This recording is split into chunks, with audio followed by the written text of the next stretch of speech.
नमस्कार, आप सबका मेरे YouTube चैनल एग्ज़ाम तक में स्वागत है। आज मैं आपके लिए हिमाचल प्रदेश में जो पीजीटी का एग्ज़ाम होने वाला है, उसका मॉक टेस्ट लेके आया हूँ। हिमाचल प्रदेश में पीजीटी का एग्ज़ाम होगा तो उसमें 2 पेपर रहेंगे, पेपर 1 और पेपर 2। जो पेपर 2 है वो आपके सब्जेक्ट से रिलेटेड रहेगा और उसके साथ उसमें बीएड का पोर्शन भी रहेगा। और जो पेपर 1 है, पेपर 1 में आपके पास 50 क्वेश्चन रहेंगे, जिसमें से जो 15 क्वेश्चन है वो एचपी जीके के पूछे जाएंगे और 15 क्वेश्चन हमारे पास करंट अफेयर और जो वर्ल्ड जीके और इंडियन जीके है उससे पूछा जाएगा और 10-10 क्वेश्चन हमारे पास इंग्लिश और हिंदी के पूछे जाएंगे। तो मैं आपके लिए जो हिमाचल प्रदेश जीके जो 15 क्वेश्चन है उसका मॉक टेस्ट लेके आया हूँ। यदि किसी को हमारे मॉक टेस्ट की पीडीएफ चाहिए तो हमारी इंस्टाग्राम आईडी एग्ज़ाम तक 9 या टेलीग्राम चैनल एग्ज़ाम तक 9 आप ज्वाइन कर सकते हैं। तो चलिए आज की वीडियो शुरू करते हैं। हमारा पहला प्रश्न है, हिमाचल प्रदेश में 1857 का स्वतंत्रता संग्राम की शुरुआत कहाँ से हुई थी?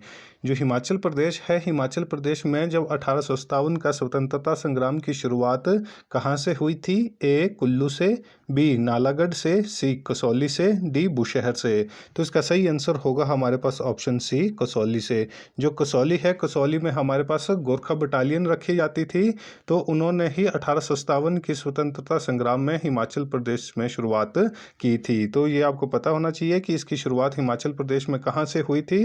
तो इसकी शुरुआत हमारे पास कसौली से हुई थी। और एक और क्वेश्चन मोस्ट इम्पॉर्टेंट है जो बहुत बार एग्जाम में पूछा जा चुका है कि 1857 के स्वतंत्रता संग्राम में किसने अंग्रेजों का साथ नहीं दिया था और कौन सी रियासत थी? वो हमारे पास बुशहर रियासत थी।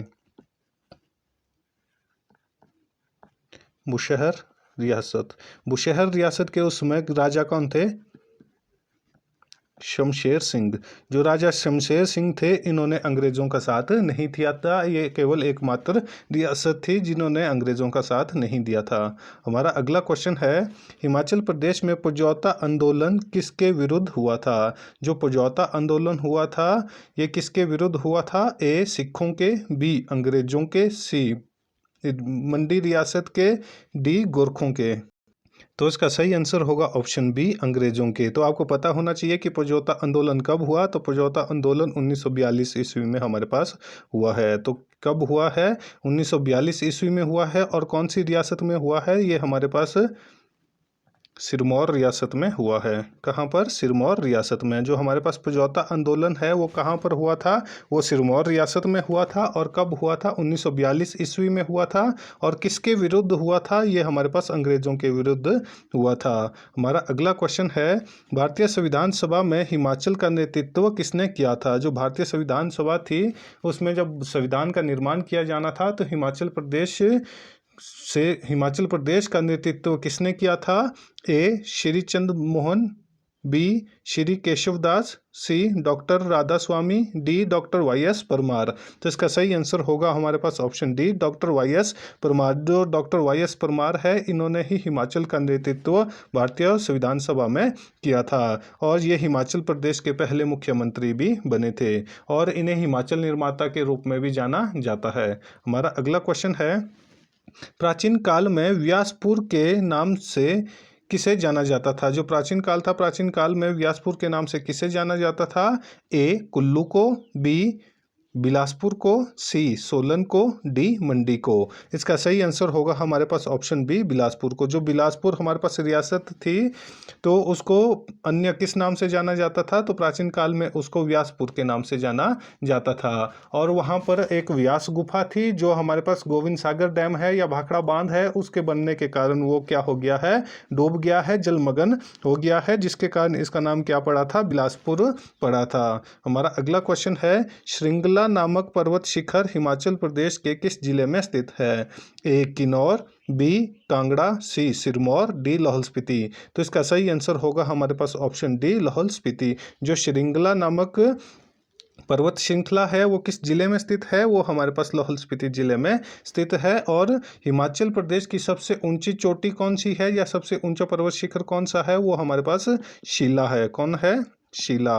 तो इसके बारे में भी आपको पता होना चाहिए कि शिला किस जिले में स्थित है। तो ये हमारे पास किन्नौर जिले में स्थित है और ये हिमाचल प्रदेश की सबसे ऊंची चोटी है। हमारा अगला क्वेश्चन है, हिमाचल प्रदेश में रावी नदी को और किस नाम से जाना जाता है? जो रावी नदी है, रावी नदी को हिमाचल प्रदेश में और किस नाम से जाना जाता है?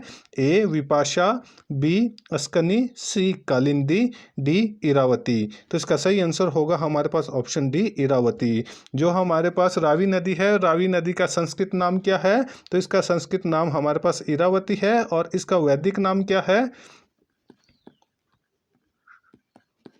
इसका जो वैदिक नाम है हमारे पास, वो हमारे पास पुरुषानी है। कई जगह ये अलग अलग लिखा जाता है, तो इसका नाम क्या है? पुरुषानी और इरावती है। जबकि जो विपाशा है वो उसका नाम, जो व्यास नदी है, व्यास नदी का नाम क्या है? विपाशा है। और विपाशा के साथ साथ जो व्यास नदी है उसका नाम हमारे पास अर्ज किया है। तो जो हमारे पास नदियां हैं हिमाचल प्रदेश की, तो ये आपको पता होना चाहिए कि इनके क्या क्या नाम है। जैसे हमारे पास रावी नदी है, तो रावी नदी का जो संस्कृत नाम है वो इरावती है और वैदिक नाम इसका पुरुषोनी है। उसी तरह से जो विपाशा है वो व्यास का नाम है। और कल जो हमारे पास अर्ज किया है, अर्ज किया भी व्यास नदी का नाम है। और जो अस्कनी है, अस्कनी किस नदी का नाम है? जो हमारे पास हिमाचल प्रदेश की चिनाब नदी या चंद्रभागा नदी है उसका नाम है। और जो कालिंदी है, कालिंदी हमारे पास जो यमुना नदी है, यमुना नदी को कालिंदी के नाम से जाना जाता है क्योंकि ये कालिंद पर्वत से निकलती है।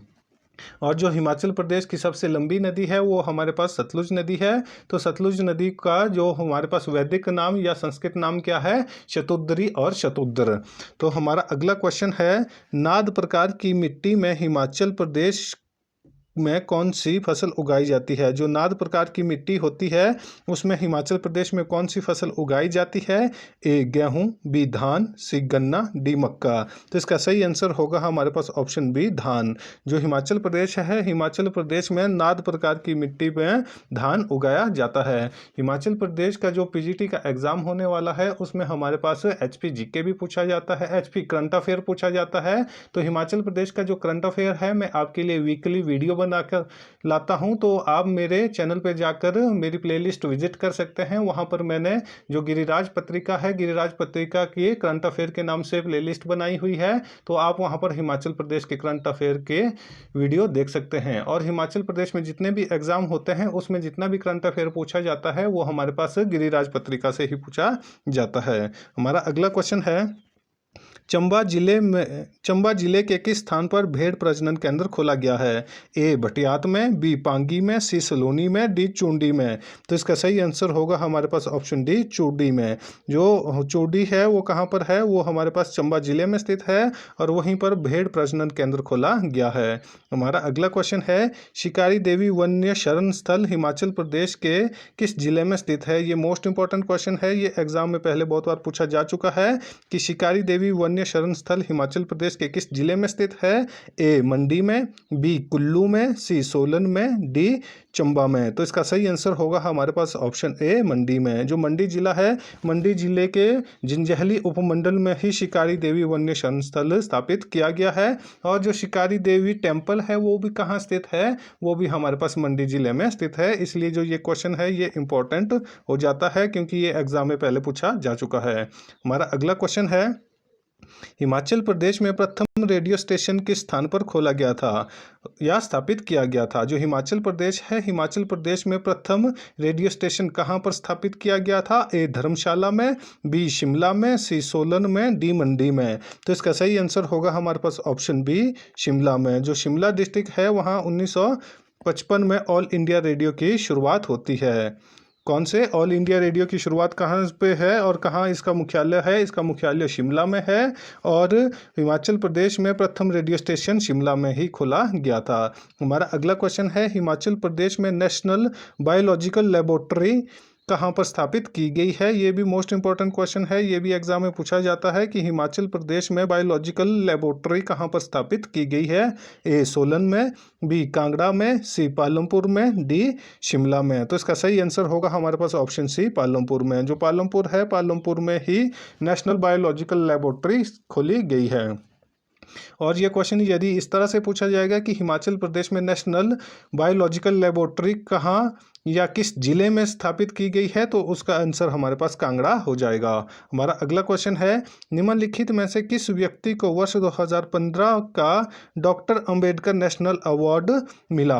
ए पवन कुमार प्रेमी, बी निर्मला चंदेल, सी सरोज वशिष्ठ, डी मुकेश धीमान। तो इसका सही आंसर होगा हमारे पास ऑप्शन ए पवन कुमार प्रेमी। जो पवन कुमार प्रेमी है इनको ही वर्ष 2015 में डॉक्टर अंबेडकर नेशनल अवार्ड से सम्मानित किया गया है। तो ये भी इंपॉर्टेंट क्वेश्चन हो जाता है। हमारा अगला क्वेश्चन है, वर्ष 2011 की जनगणना के अनुसार प्रदेश में कितने लोग 100 वर्ष की आयु से अधिक थे?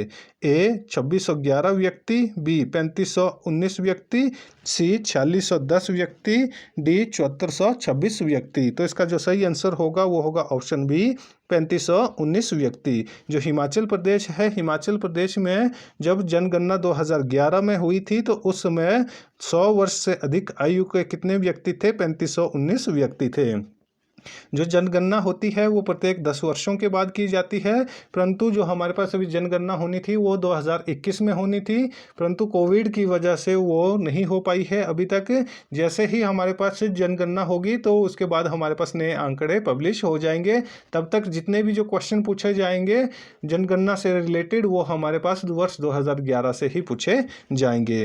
हमारा अगला क्वेश्चन है, हिमाचल प्रदेश का दूसरा सबसे साक्षर जिला कौन सा है?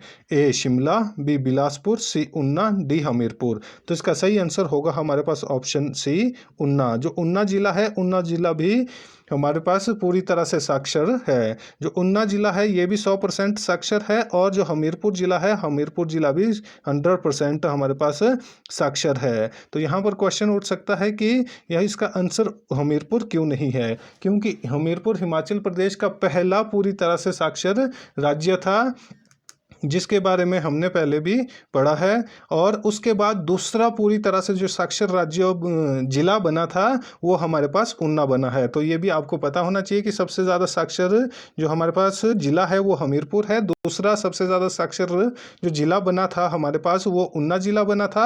और उसके बाद सबसे कम साक्षरता दर हिमाचल प्रदेश के किस जिले की है? तो उसका आंसर हमारे पास चंबा जिला हो जाएगा। हमारा अगला क्वेश्चन है, हिमाचल प्रदेश में खाद्य सुरक्षा अधिनियम कब लागू किया गया था?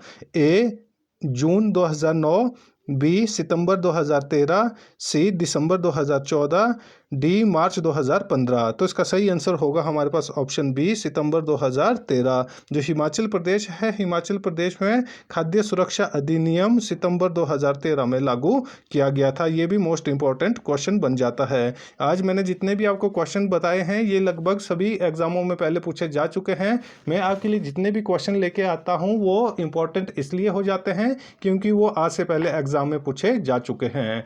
तो जो हमारा आज का मॉक टेस्ट था वो यहीं पर ख़त्म होता है। यदि आपको हमारी वीडियो अच्छी लगी हो तो वीडियो को लाइक करें, कमेंट करें, वीडियो को ज़्यादा से ज़्यादा अपने दोस्तों के साथ शेयर करें और हमारे यूट्यूब चैनल एग्ज़ाम तक को सब्सक्राइब करना ना भूलें। धन्यवाद।